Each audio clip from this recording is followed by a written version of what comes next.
measuring time, it is basically done in two ways. One way is known as the 12-hour cycle system, and the second is known as the 24-hour cycle system. Okay, so let's take a look at the 12-hour cycle system, in which the day starts right at the midnight. Okay, it is known as 12 midnight, right? And it is the start of the day, and the day is basically supposed to be for 24 hours, right? That is what we have, our basic knowledge, right? But in a 12-hour cycle system, what we do is we divide this entire 24-hour time period into two halves. Okay, the first half is known as the AM part, all right, and the second half is known as the PM part. AM is a short form of ante-meridiem and PM is a short form of post-meridiem. Okay, now when we start the time at 12 midnight, it is basically a starting point, right? So it is a 0 point for us, correct?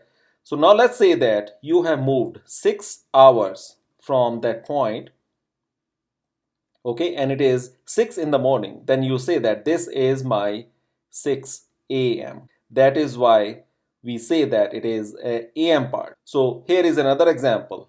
When you are 9 hours from this starting point, you say that it is 9 a.m.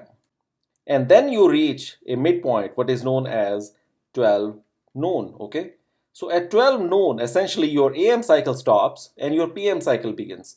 Now after noon, what happens is that, let's say you have moved 3 hours from the noon, from this middle point, right? Then you say it is 3 p.m. Okay, likewise, when you are 6 hours from this middle point, you will say it is 6 p.m. Okay, and this is how basically this entire 12-hour cycle system works. So you see that when a clock reads 3, you see exactly same position at 3 p.m. And that is why it is said that the clock has one full cycle of 12 hours. And this is our analog system. Now the second system, which is of a 24-hour time system, it is defined that the starting of our day is at 00 hours. Okay, that is when the day starts, or you can say that it is the midnight. So when you have moved 6 hours from that point at 6 a.m., you will say that it is 600 hours. Sometime you can also call it as 600 hours. They both mean the same thing. Okay, then you move on and you reach, let's say you reach the noon part. Okay, then you say it is 1200 hours. Okay, so far we are still reading both of them as the same. 6 a.m. is equivalent to 600 hours or 600 hours. 12 noon is known as 1200 hours, or you can call it as 1200 hours, right? But the difference starts to begin right after the first half.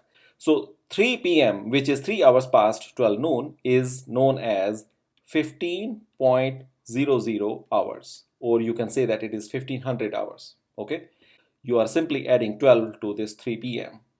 Okay, so here is an example. I am at 9 p.m.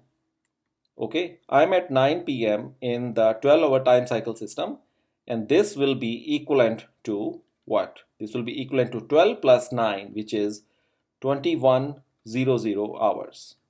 Okay, so whatever is the time in PM, you add 12 to that and you convert your time into 24-hour cycle system.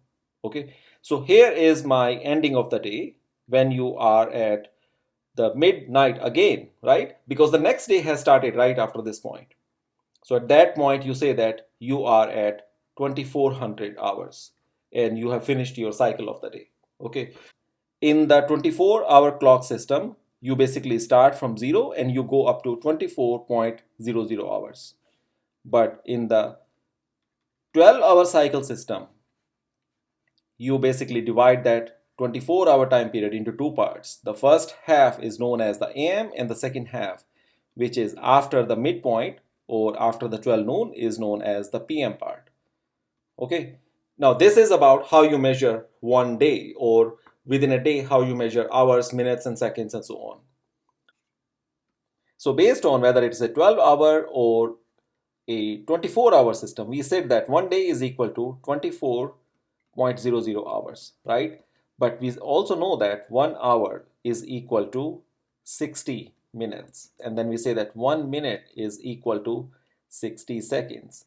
Now you can break down seconds into further microseconds or milliseconds, but that is more or less for the applications in which we want to really measure time in a very micro or nanoscale side. Okay, for our day-to-day life, this is good enough for us to know. All right.